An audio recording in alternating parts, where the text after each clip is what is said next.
Praise lord అండి. ఈరోజు ఉదయకాల సమయంలో మన బైబిల్లో ఉన్న వాక్యాన్ని ఒకసారి పరిశీలించుకుందాము. నహూము 3వ అధ్యాయం 1వ వచనము.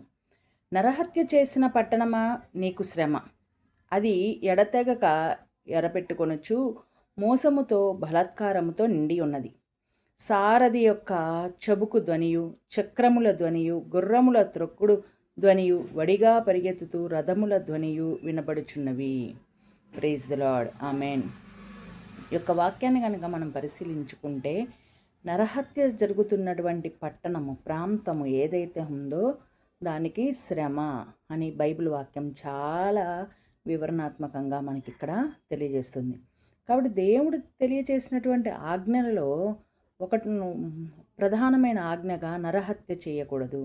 కానీ ఈరోజు మనం నివసిస్తున్నటువంటి పట్టణాలు కానివ్వండి, ప్రాంతాలు కానివ్వండి, మెట్రోపాలిటన్ సిటీస్ కానీ ఏదైనప్పటికీ కూడా ఎలా కనిపిస్తుంది అంటే నరహత్య చేసేటటువంటి వారిగా కనిపిస్తున్నాయి. కాబట్టి అటువంటి ప్రాంతాలకు, పట్టణాలకు శ్రమ. కాబట్టి దేవుని వాక్యాన్ని బట్టి భయముతో, భక్తితో మనం ముందుకెళ్దాం. ఒకరికి మేలు చేసేవారిగానే ఉందాం తప్ప ఎవరికి ఎప్పుడు ఎక్కడ కీడు చేసేటటువంటి వారిగా ఉండకూడదని బైబిల్ వాక్యం ప్రబోధిస్తుంది. కాబట్టి వాక్యాన్ని బట్టి ముందుకెళ్దాం. Praise the Lord. ఆమేన్.